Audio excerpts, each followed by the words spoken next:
All right, guys, so today we are going to be talking about the 160, 150 mil VPP Santa Cruz Heckler SL with the Fazua Ride 60 drive unit and a 430 watt-hour internal battery.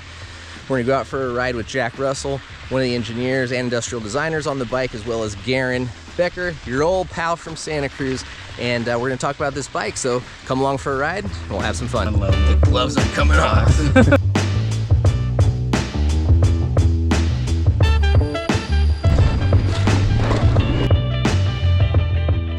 Garen, let's have you introduce yourself, please. Hey, it's your old pal Garen, Santa Cruz Bikes Factory. Just kidding. My name's Garen. I work for Santa Cruz in marketing.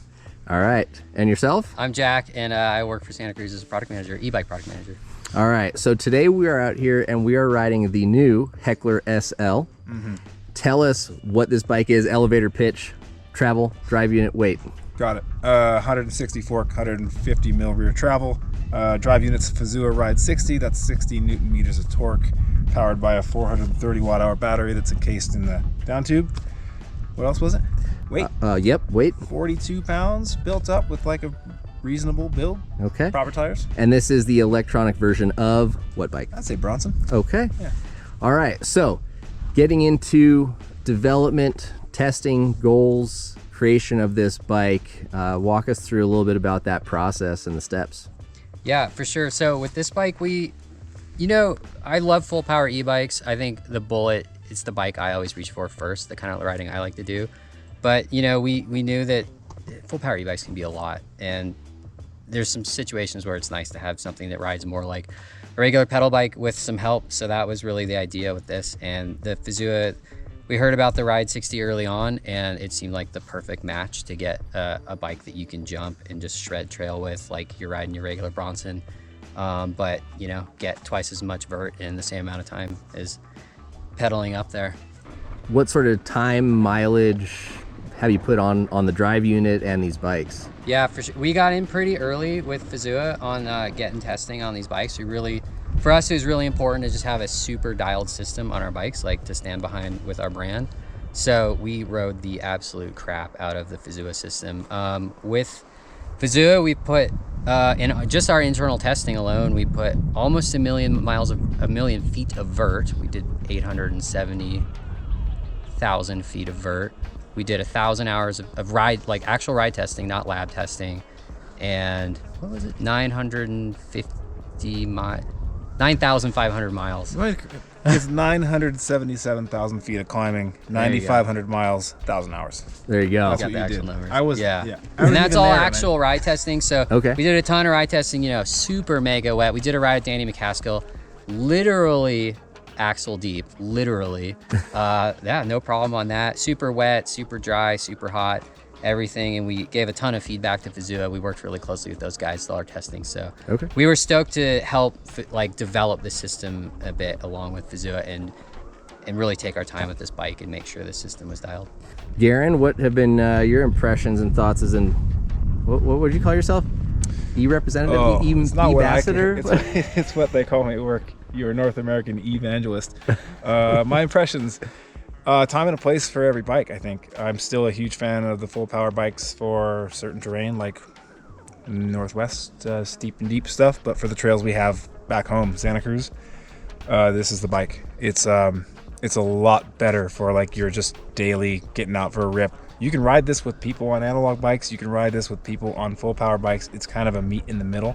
I'd say it's a lot more. If you've ridden any of the lightweight e-bikes out there, I'd say it's a lot more powerful and packs more punch for its weight bracket than anything I've ridden out there. Okay. So, yeah, for a lightweight e-bike, it's as close to the full power e-bike experience you're going to get. All right. And do you happen to have the geometry numbers on you? Yeah, somewhere. Okay. Like in my head? Yeah.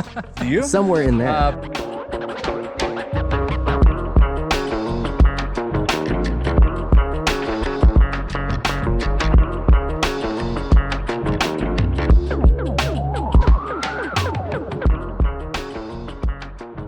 There's a XX1, the big dog, heavy duty. There's XO1 reserve build. There's a GX Axis reserve, which we have today.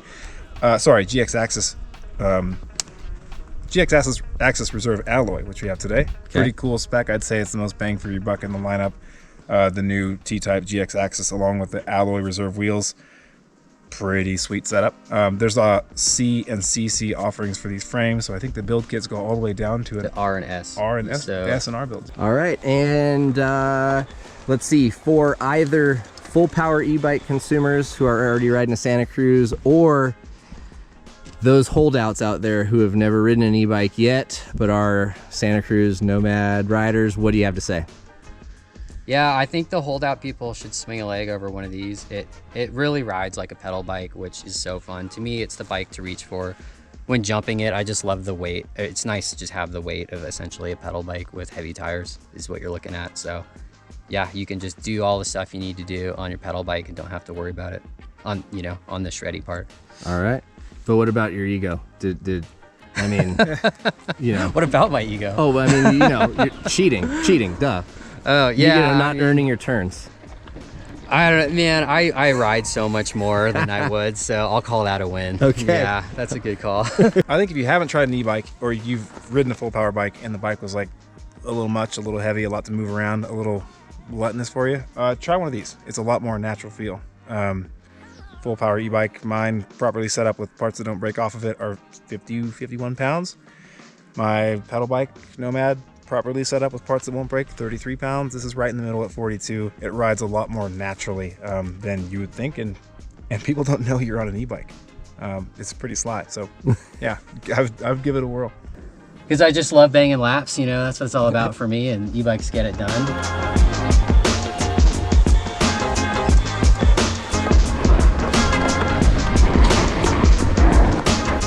And so this bike was cool because I was the industrial designer on this bike and then switched to e-bike product manager. So I got this project from both ends, so it's a cool bike for me. This is a cool project. The Fazua Ride 60 is new for us with this bike and the sketch, and you know, like new motor and battery to package in. And what was cool about this bike is we could really, with a fixed down tube battery with a mid power system, we could really just use our toolbox of stuff for our pedal bikes and like make an e-bike around that, so we didn't have to do, you know, we just have like a cool slim down tube and it just looks like a nice pedal bike. And the kinematics are pretty much the same as a pedal bike, so that was kind of the idea. Just have, you know, a Bronson that helps you pedal up the hill. Yeah, Fazua is new to Santa Cruz. We worked really hard with those guys. I've been to their office in Munich, I don't know, half a dozen times. We were in pretty early on the ground floor with Fazua, and we really worked hard with helping them just make the system as good as it can be. And we're not the first ones out with the Ride 60 eMTB, but we're glad we took the time and really worked close with Fazua. So it's been cool with those guys, yeah. All right, everybody, so we just finished up a ride with Garen and Jack from Santa Cruz. They were kind enough to drive the bike up here, spend a day out on the trail. We surprised them with a few questions. And again, we haven't quite had enough time before this embargo date lifted to really memorize all the details and numbers. So if you go to our website, theloamwolf.com, you will see all the geometry, all the builds and prices, and all the info you need. So today we're going to kind of focus more on ride impressions and thoughts on the bike. At 41-ish pounds or so, it was definitely a lighter, easier, more nimble ride compared to the Heckler and the Bullet. The Fazua Ride 60 drive unit is definitely one of our favorites right now in that kind of SL lightweight e-bike category. We went out on some pretty steep climbs, some kind of flat, higher speed pedally bits of trail, and the Ride 60 really does do a good job. The 430 watt-hour battery gave us a pretty good range. We had a solid ride and still came back with 2 battery bars. So yeah, overall impressive. I will say the Geo felt comfortable, it felt confident. It's a 150, 160 bike, so a really versatile, kind of all-around capable Geo and travel range for kind of your do-it-all rider. I think some of the areas that I want to spend a little more time tuning and spending effort with the bike is the rear suspension. Traditionally VPP bikes have not been like our #1 go-to bike, as we feel like they kind of have a little bit of a stiff, I don't want to say dead, but more like kind of like a thuddy, harsher feel in square edge bumps or kind of sustained, you know, rooty or chunky or stair steppy like brake bump type of terrain.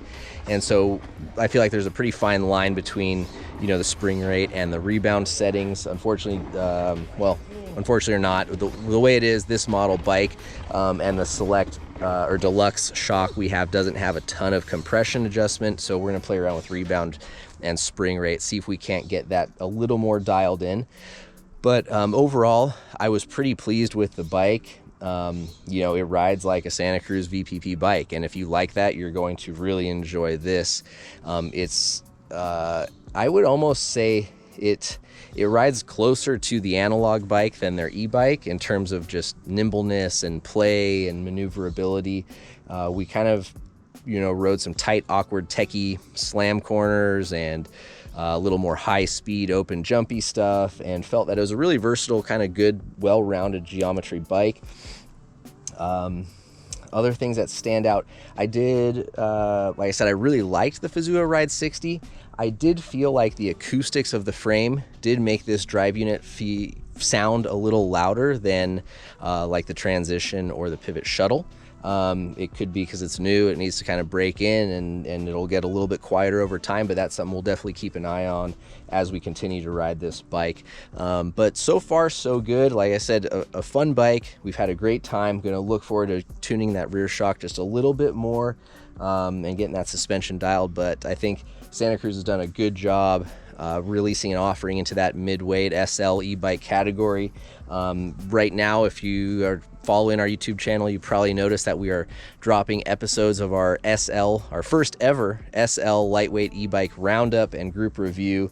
This would have been an awesome bike to have in the mix. I think it would have been a great contender in an already stacked field. So make sure you subscribe and check out the rest of that series that will be dropping all week this week. And as we put more time on this towards our long-term review, we'll be sure to reference that back and let you know kind of where we think it's stacked up. But ask any questions that you guys have down below. We'll be sure to focus on that for our long-term review. Thanks again for watching, and we'll see you out on the trails.